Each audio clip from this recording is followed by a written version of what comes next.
D'où pourrait venir la prochaine crise financière? C'est la question, évidemment, à 1 million de dollars. Bonjour Patrick. Bonjour David.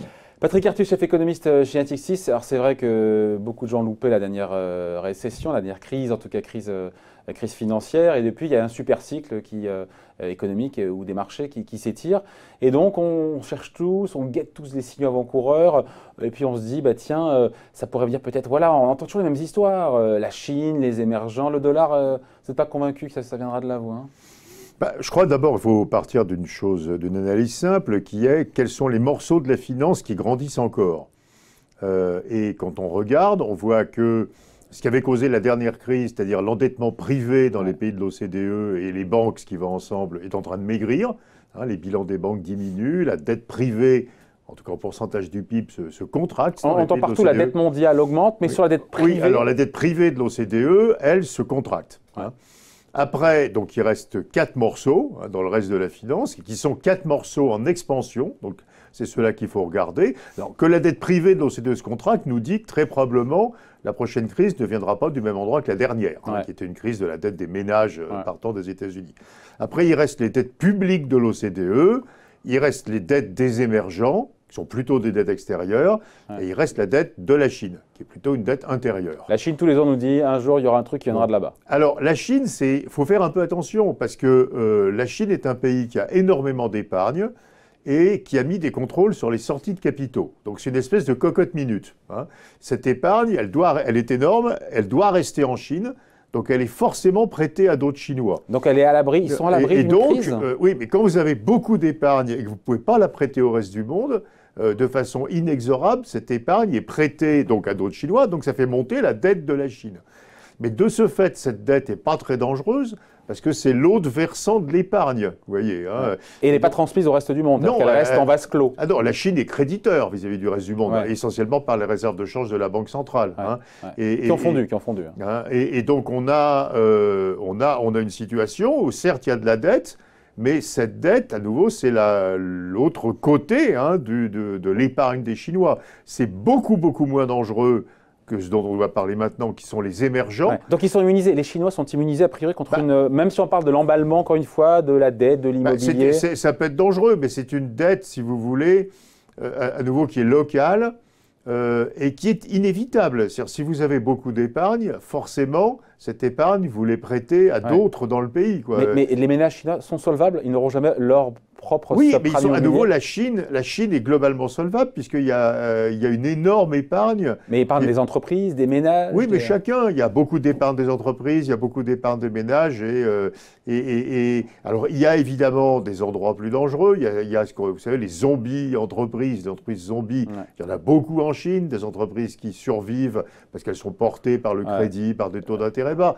Mais globalement, la Chine est complètement solvable. C'est un pays où il y a trop d'épargne. Donc la prochaine crise ne viendra pas pour vous de Chine. Si vous voulez, c'est beaucoup plus facile, disons ça comme ça, d'avoir une crise dans un pays qui manque d'épargne et qui donc doit s'endetter auprès des autres pays que dans un pays qui a trop d'épargne.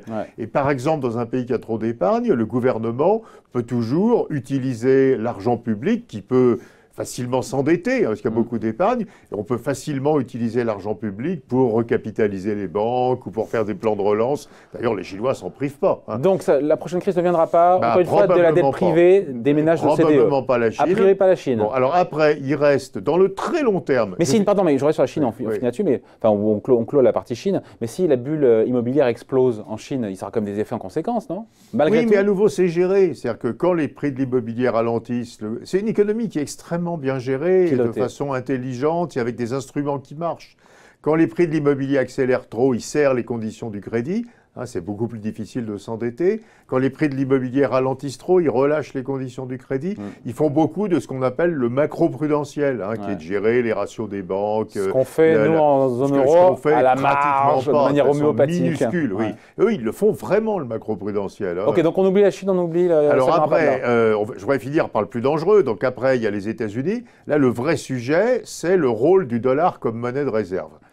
Les États-Unis ont une dette extérieure qui s'approche de 60% du PIB, font un déficit public énorme, ont un endettement public qui est à 115% du PIB. Et donc, c'est un pays avec de gros déséquilibres financiers. En particulier, il n'y a pas d'épargne. Comme vous savez, le taux d'épargne est extrêmement bas. Mais le dollar est monnaie de réserve mondiale. Et donc, il ne se passe rien. Donc, les déficits des États-Unis se financent extrêmement simplement, à des taux d'intérêt très bas, par la demande de dollars dans le reste du monde. Alors, ce qui est intéressant, c'est que cette demande de dollars a changé d'endroit, là où elle est exprimée. C'est plus les Chinois qui financent les États-Unis, ça c'est terminé, c'est les Européens, et en particulier les Allemands, qui ont remplacé les Chinois pour financer les déficits américains.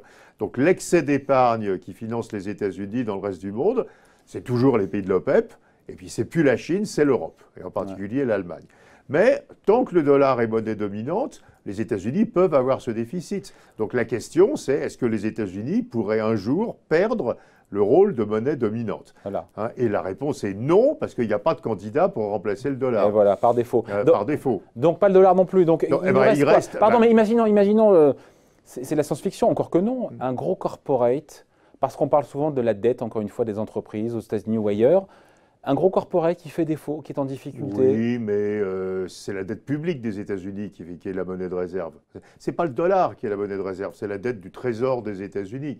Pour que le monde vraiment lâche le dollar... Non mais dollar ou euro, on s'en fiche. Pour le coup, de la dette des entreprises. Un corporate qui est en difficulté, les spreads, encore une fois, qui s'écartent sur les boîtes qui sont mal notées. Alors, vous revenez sur mon premier point, qui était la dette privée de l'OCDE. Il faut quand même se rappeler que les taux d'intérêt sont à peu près de zéro. Donc, on ne peut pas faire faillite. C'est-à-dire, tout le monde est solvable quand les taux d'intérêt sont zéro. Il n'y a pas de crack à court terme parce que tout le monde est solvable, parce que la dette privée de l'OCDE, non seulement elle est plus petite qu'il y a 10 ans, mais en plus elle est à taux zéro, ou à peu près zéro, j'exagère, mais ça dépend des endroits. Mais quand vous avez des taux d'intérêt extraordinairement bas, personne ne fait faillite. Tout le monde est solvable, même ceux qui ont les dettes les plus horribles. Donc d'où vient la prochaine crise? Alors, on enlève les chocs exogènes, on enlève on enlève les guerres, etc. Trump qui attaque l'Iran, a priori, il ne veut pas. Il reste malheureusement un endroit où il y a depuis 25 ans une crise, ce n'est pas dans le futur, c'est les émergents. Les émergents sont continuellement. Les émergents, c'est très vaste. C'est les émergents. Alors, essentiellement ceux qui sont menacés, c'est la partie des émergents qui ont, en contraste avec la Chine dont on parlait avant, un problème d'épargne, d'insuffisance d'épargne, des déficits extérieurs. Mais ce n'est pas systémique, on parle de pays qui ne sont pas systémiques. Si, c'est pas systémique. Quand vous les ajoutez, ça devient systémique. Quand on les ajoute. Et donc, vous mettez qui alors? Le Brésil, l'Argentine, l'Afrique du Sud, la Turquie, ça commence à faire beaucoup de monde. Donc la prochaine crise viendra de là? Elle est là. Enfin, je veux dire, elle est là depuis 94. 94, 98, 2000, 2008, 2013, 2018. Enfin, on a tout le temps des crises dans les émergents depuis 25 ans qui ont toujours la même caractéristique. C'est des pays qui n'ont pas d'épargne. Oui, mais ça ne donne pas de grosse crise financière. La crise de 2098, c'est une très grosse crise. Ça fait chuter l'économie mondiale. Non, c'est gros. Enfin, quand vous ajoutez tous ces grands émergents, c'est des centaines de millions de personnes. Enfin, et ces pays sont en crise chronique et répétitive depuis 25 ans, toujours suivant le même scénario, qui est les capitaux doivent aller vers ces pays puisqu'ils ont des déficits extérieurs, qu'ils n'ont pas d'épargne. De temps en temps, les capitaux s'en vont et à ce moment-là, les pays sont en crise. Les taux de change s'effondrent, l'activité s'effondre. Mais mis à part 98, encore une fois, tout ça est resté gérable quand même. Oui, mais ça devient de plus en plus gros et les capitaux qui vont sur ces pays sont de plus en plus gros parce qu'il y a de plus en plus de liquidités. Alors vous avez raison, ça n'a pas eu le caractère dramatique de la crise des subprimes, mais c'est des crises. Si vous étiez brésilien, vous auriez un autre point de vue. Ce sont des crises extraordinairement graves pour ces pays qui tuent leur croissance, qui ont un effet désastreux sur la croissance mondiale. Mais une crise financière comme celle de 2008, aujourd'hui, on voit rien. On ne sait pas d'où elle pourrait venir. À nouveau, je reviens à mon point d'avant. Il y en a qui disent c'est les marchés, il y en a qui disent c'est les bulles sur les prix d'actifs, il y en a qui disent c'est sur les prix d'actifs. Oui, mais le problème, c'est que les crises sont toujours dues depuis la seconde, et même les récessions, pas seulement les crises financières, à ce qu'un agent économique important perd sa solvabilité, devient insolvable. Et là, on ne voit pas. Et comme il devient insolvable, il arrête de dépenser. Et ça fabrique une récession. Ça a été les entreprises en 2000, les émergents en 98, et à plein d'autres reprises, les ménages américains en 2007, les États périphériques européens en 2010, les émergents à nouveau en 2018, etc. Et là... Donc merci les banques centrales. Avec des taux... Bah oui, enfin, je veux dire, c'est pour ça qu'elles le font. Quand vous mettez les taux d'intérêt à zéro, à nouveau, tout le monde, y compris ceux qui ont les bilans les plus horribles, on parle de crise des bilans, hein, d'habitude. Mais quand vous avez un bilan horrible avec plein de dettes, etc., quand les taux d'intérêt sont à zéro, vous survivez quand même. C'est pour ça qu'il y a des entreprises zombies. Hein, donc le risque, c'est que les prix d'actifs montent parce que... Alors le risque, c'est dans l'autre sens. C'est les risques de déséquilibre qui sont dus au fait que les taux d'intérêt sont à zéro. Mais ce n'est pas une crise financière, c'est des déséquilibres, des déformations, des inefficacités. On est en train d'affaiblir les banques européennes, les prix de l'immobilier sont trop élevés. Mais pour que tout ça dégénère en crise, à nouveau, il faudrait que les taux d'intérêt remontent, quoi, hein, pour casser les prix de l'immobilier. Et ce n'est pas le sens de l'histoire pour l'instant. Ce n'est pas ce qui se passe du tout. Sauf si l'inflation revient, mais elle ne revient pas, il faut dire ce qu'elle ne revient pas. À nouveau, on ne parle pas de dans 20 ans, mais si on parle des 2-3 prochaines années, on ne voit pas du tout d'où reviendra l'inflation. Voilà qui est très clair. Merci beaucoup, Patrick.